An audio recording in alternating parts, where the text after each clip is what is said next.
Hello, chess fans. Welcome to another edition of Chess Chat, a program designed to give you, the viewer, an understanding and a better appreciation of the wonderful world of chess. I am your host, George Meridanian, Program Director of the Wachusett Chess Club at Fitchburg State College. This club meets every Wednesday evening from 7 to 11 in room C-199 of the McKay Campus School at the college. And with me, once again, is my trusty co-host, the current Wachusett Chess Club champion and one of the strongest and most active chess players in North Central Massachusetts, Marty Lane. Welcome, Marty. Hello, George. Good to see you again. It's always a pleasure seeing you, Marty, every month when we do Chess Chat. And today, Marty, we are going to focus our attention on the first great American chess player. And you know who that player is? Yeah, Paul Morphy, the 19th century top player in the world at the time, at one time. Absolutely. And it was 150 years ago that he returned from Europe after a successful tour of England and France. He beat some of the top European masters from England. Johann Löwenthal, who was an Hungarian who settled in England, was one of the top English players. And you had Daniel Harwitz in France. He defeated him in the match. And then he played Adolf Anderssen of Germany, who came to Paris, made a special trip to Paris to play Morphy. Morphy was the player of the day 150 years ago. In 1857, actually, he was born in 1837 in New Orleans, and he learned chess around the age of 10. And in his early teens, he was beating everybody around. Here we have a picture of Matthew Brady photograph of Paul Morphy. This is taken in 1859. He had to be, 22 years old when this picture was taken by Matthew Brady. And he would have just returned from Europe. This is on his return from Europe. And again, he was lying. When he came back to this country, he was treated as a national hero. He made front page headlines, New York Times. Gave full page coverage. The New York Daily News, all the papers, all the major dailies covered his return. He was lionized.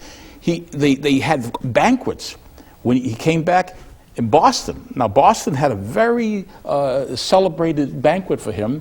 It was at the Paul Revere House in Boston. Right.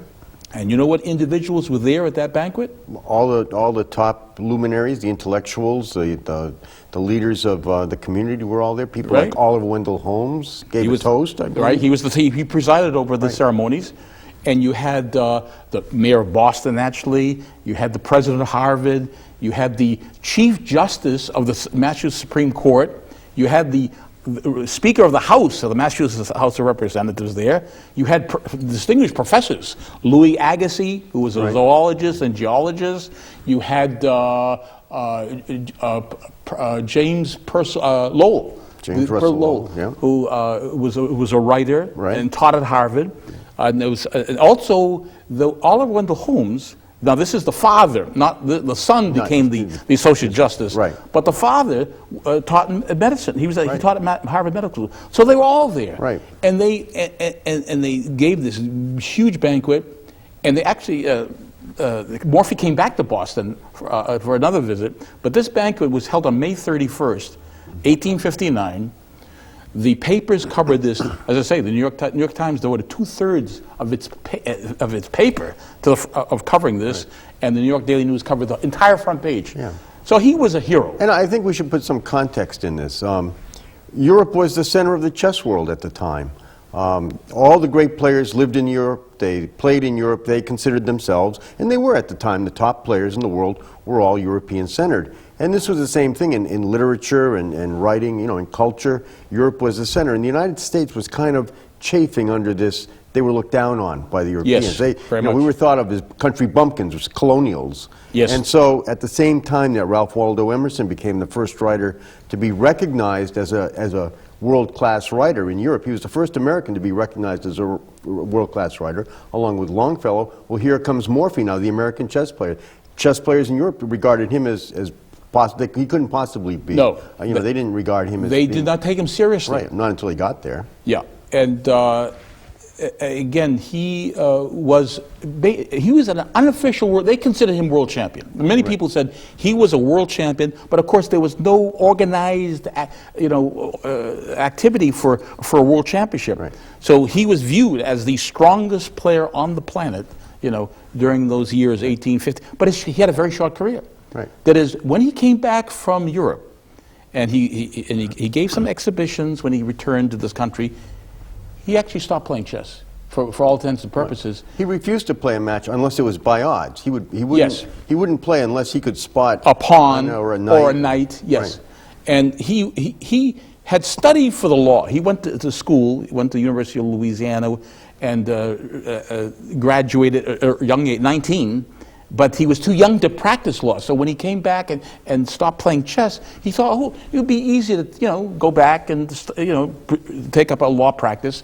But people didn't take him seriously. They said, wait a minute, this is Paul Morphy. This is a picture of Paul Morphy playing Johann Löwenthal. When Johann this is an earlier picture of Morphy in New Orleans. This was taken in New Orleans against Johann Löwenthal, whom Morphy beat in a match in New Orleans. But people did not take Morphy seriously. They said, you can't be a lawyer. You're a chess player. You're Paul Morphy, the great Paul Morphy.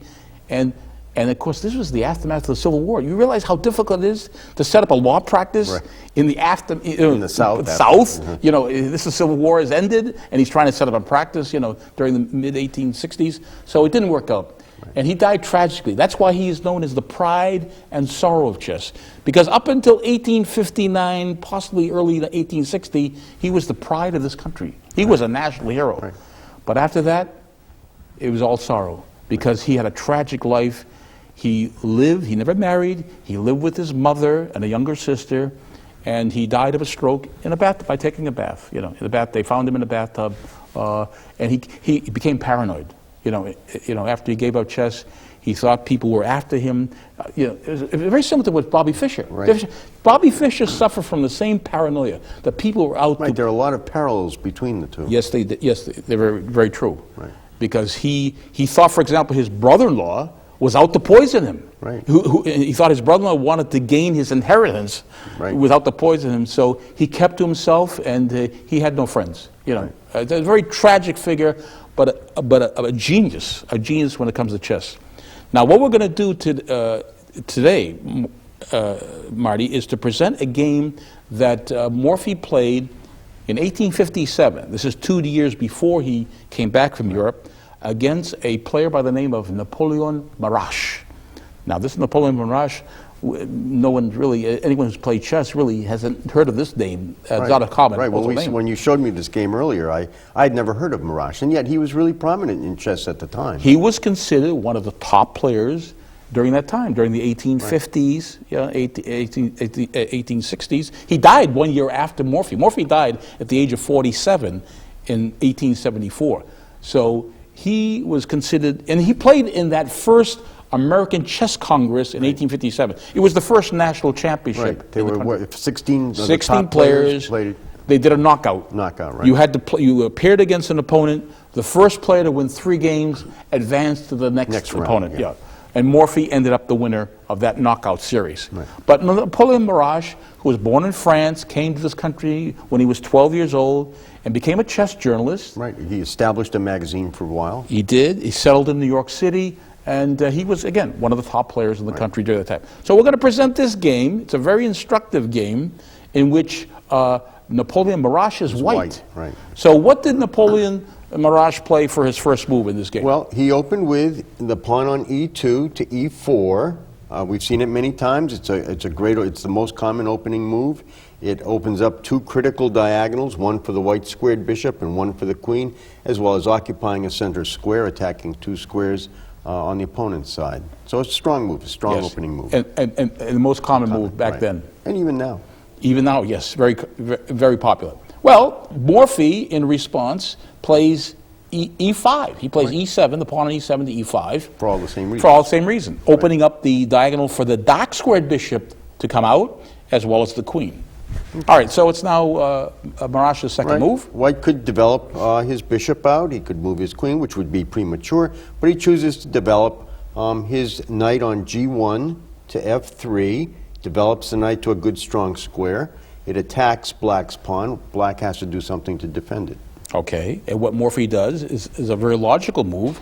He develops a knight, the knight on b8, to c6. Knight c6 defends the pawn. So if you can actually use a piece to defend, it's better than wasting time with a pawn. He could have defended with a d pawn, but it makes more sense to bring a piece. Right. That's one of the things that actually Morphy was ahead of everybody else. He understood the importance of mobility. Right. Mobilize those forces as quickly as possible. Yeah. And we'll see that in this game as we go along. Okay, third move coming up. Talking about his of mobilizing a piece, he now makes use of this open diagonal, and he develops his bishop from f1 to c4, attacking the critical f7. It's a vulnerable square, the f7 pawn.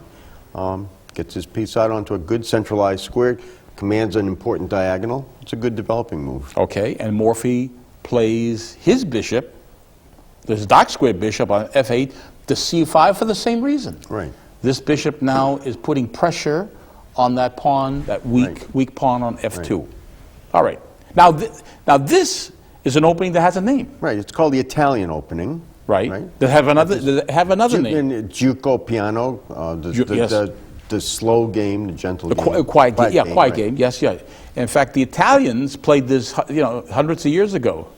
This was very popular to play the Italian opening or a giuoco piano, quiet game. Right. And it can be quiet, but this game is not going to be so quiet. Right. Because what does Marash do here on his fourth move? Well, the quiet moves would be to develop another knight to c3, a pawn to d3, castling could work. All of those would just be a slow, quiet development. But White, Marash, decides he's going to execute a gambit. He's going to offer his pawn on b2 to b4, attacking the bishop, even though this square is actually attacked twice, is defended twice. But he's going to give up that pawn for a reason. It's called the Evans Gambit. Evans Gambit. Now, this Evans Gambit was named after a sea captain, an English sea captain, who invented this aboard a ship. He was actually a captain of a steamer that delivered mail, in Great Britain. And in 1824, so the story goes, he came up with this gambit, offering this pawn. Well, Morphy, as White, would play this. In fact, there are many Morphy games you will find where he would play this way, but now Marash is playing Morphy. So Morphy says, okay, I'll take the pawn. He takes it with the bishop. So he takes bishop takes b4 and has now won a pawn. Right. Okay, so now it's Marash's move coming up, fifth move. Of course you give up a pawn for a reason. You don't give it up just for no reason. And one of the things is he's going to try to grab hold of the center. He's going to do that by kicking back the bishop by playing the pawn from c2 to c3. Okay, so this gains time. All right, so he's forcing now he has to put it somewhere. Right, the bishop has to move. Well, the bishop has different squares it can go to. It can go back where it came from, which would not be, it doesn't make any sense to have to retreat all the way back to f8. Could play the bishop c5, could play the bishop e7, but he just retreats it to a5. Bishop a5 is Morphy's move on the fifth. And that keeps up pressure on the diagonal. It's a diagonal pointing towards the king, so White has to be careful. He can't get careless. But the purpose of the gambit is to take hold of the center, which he does immediately by playing the pawn from d2 to d4. Okay. So now he holds the center here. A very imposing set there, by the way. And also we have a double attack on this e-pawn. Right. He could be threatening to take that pawn. Right. All right. So what Morphy does in response is he captures. The e-pawn captures on d4. E takes d4 is his move.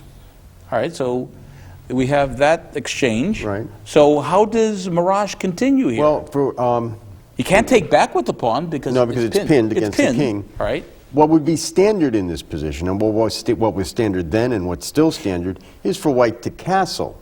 Yes. And be able to centralize his rook and continue an attack right down the middle. This is where Mirage tries something different, and I think this is the only game that we saw where this has actually been played. I don't think we found any other games where this has occurred again. He takes the pawn on e4 and pushes it to e5, and it sort of mystifies us why he would do that. The only thing we can come up with is that he may be trying to restrict the movement of blacks. Well, let's look at this. You mean this knight on g8 now is prevented from coming to its natural developing square on f6. So yeah, so it actually restricts. Yeah, it's the only thing that makes sense is restricting black's development. So, and again, Mirage must have known that castling is the preferred move, but probably he's trying to not have to play. Remember, he's playing against Morphy. Assuming that Morphy knows it better. Yeah, Morphy knows it better. So it must have actually perplexed Morphy for a blitz, for a nanosecond.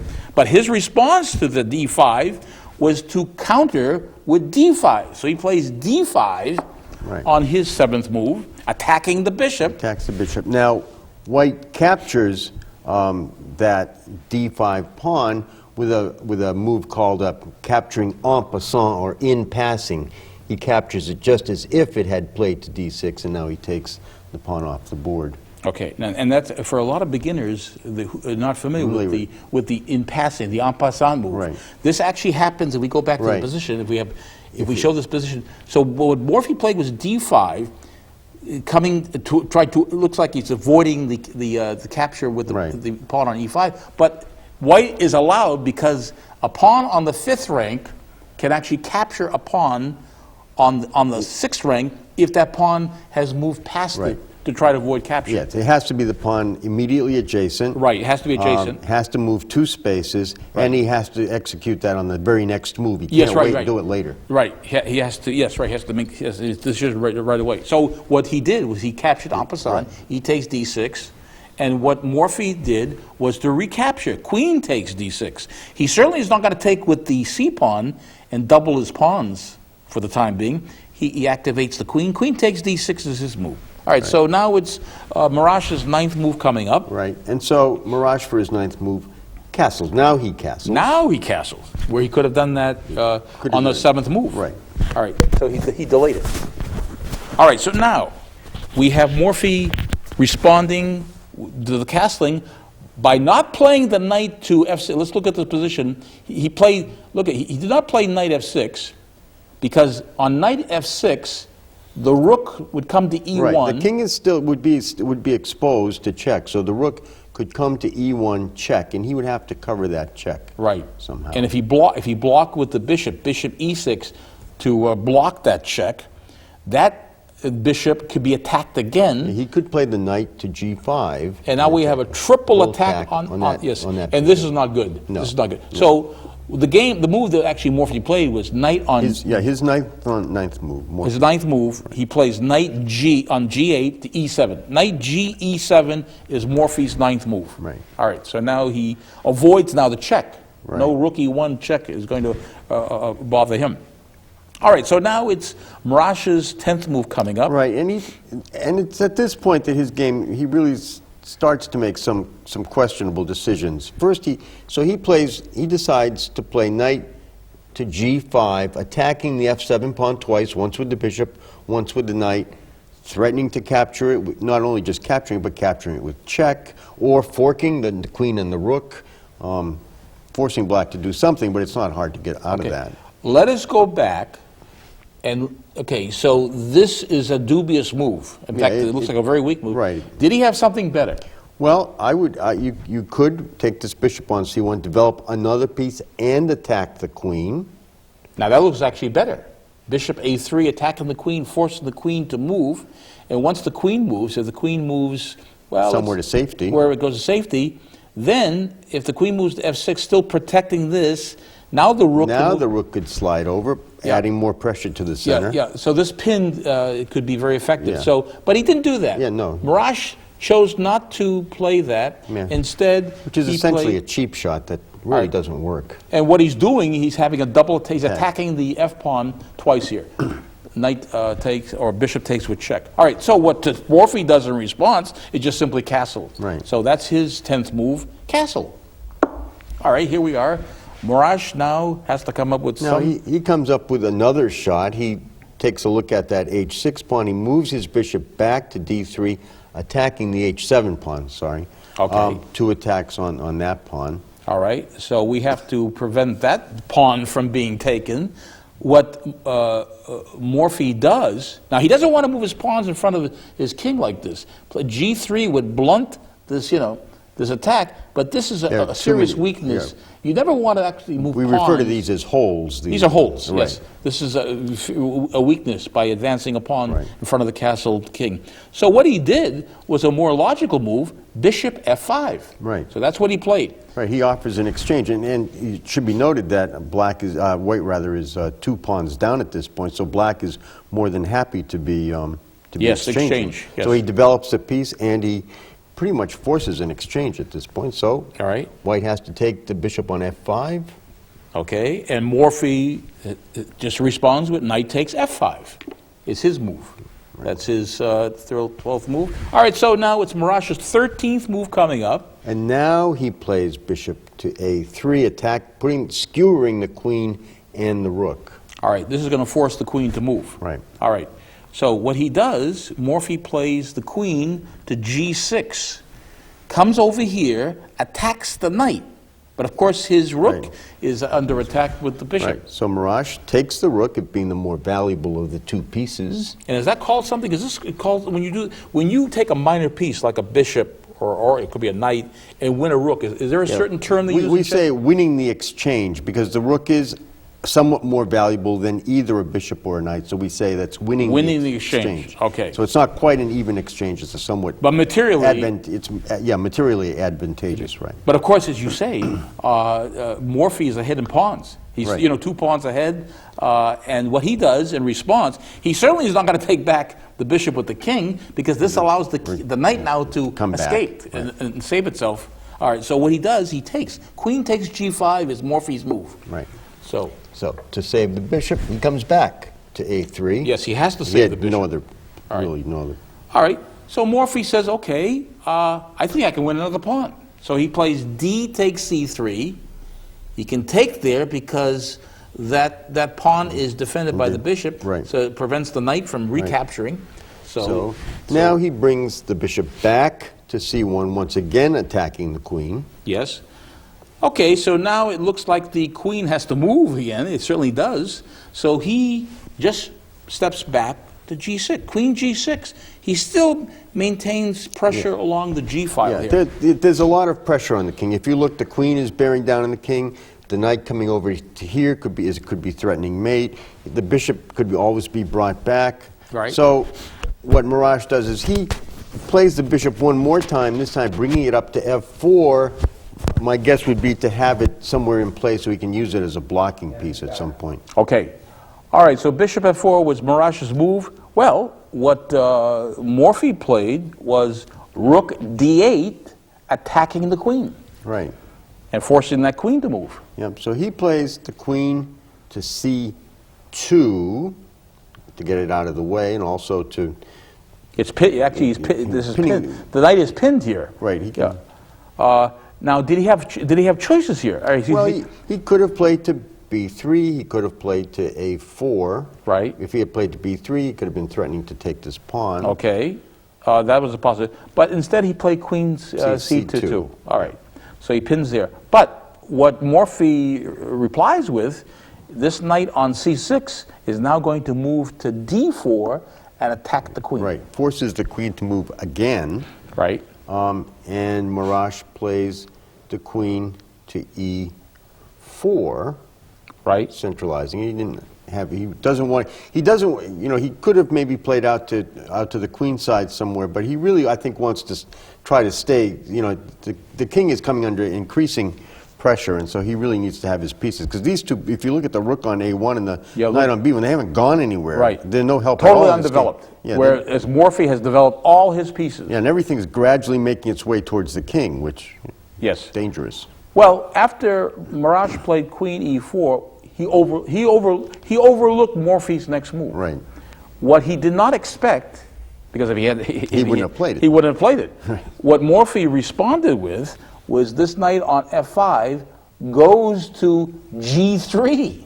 well, wait a minute, what's this all about? Right. I mean, at first glance, you say, well, he can exchange queens. Can take the knight. He can take one. It looks like he could do a number of things. Okay. But in fact, there's not much he can do right now. The queen has no place that it can go.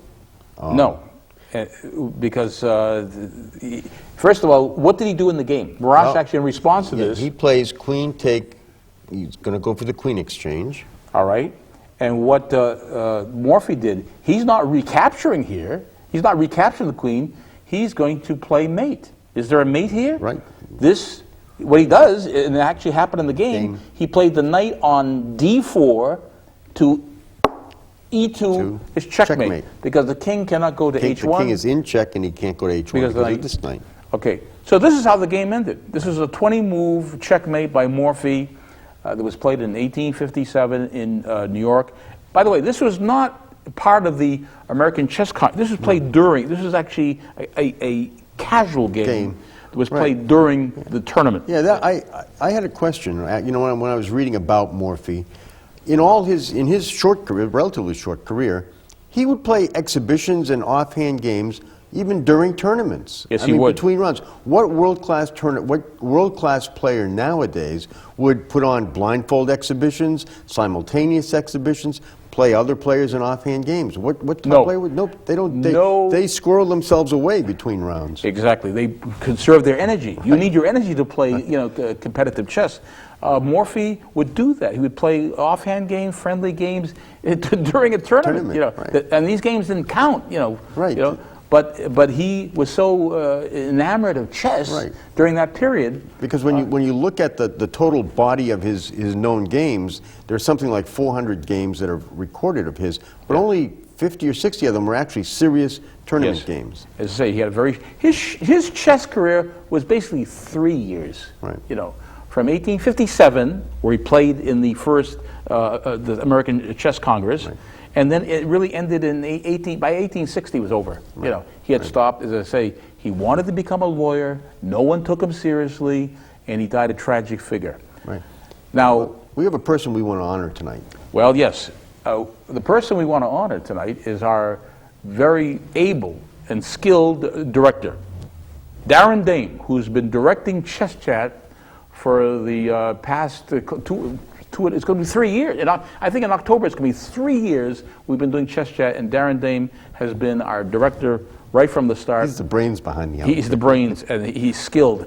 Audio, video, graphics, directing, and he's going to be honored. He's going to be honored on Thursday, April 30th, at the Fay Club. He's going to be honored with Fitchburg Access Television's most prestigious award, the Boulder Award. And he's not alone in this. There'll be other FATV individuals who will be honored. But Darren richly deserves this honor, because without Darren, we could not possibly produce this program that we've been doing now close to 3 years. Right. So I want to remind our viewers that if you want to participate in this banquet, on Thursday, April 30th at the Fay Club. I think it starts at 6:30. The complete details, just go to www.fatv.org and you get complete details on this. And we would really like to have community support on this, because this Darren Dame has done so much for FATV. He directs other programs like Inside Fitchburg on Wednesday, Politically Speaking. He does remotes. As I jokingly told him, I said, Darren, you probably spend more time here. This is your home away from home. And he is really a dedicated, long-time volunteer of Chess Chat, and we want to honor him, and we will do that on Thursday, April 30th, at the Fay Club. Has he learned to play chess yet? Oh, yes, he has learned. By being with us, he certainly has learned the game. By osmosis or something. By osmosis, absolutely.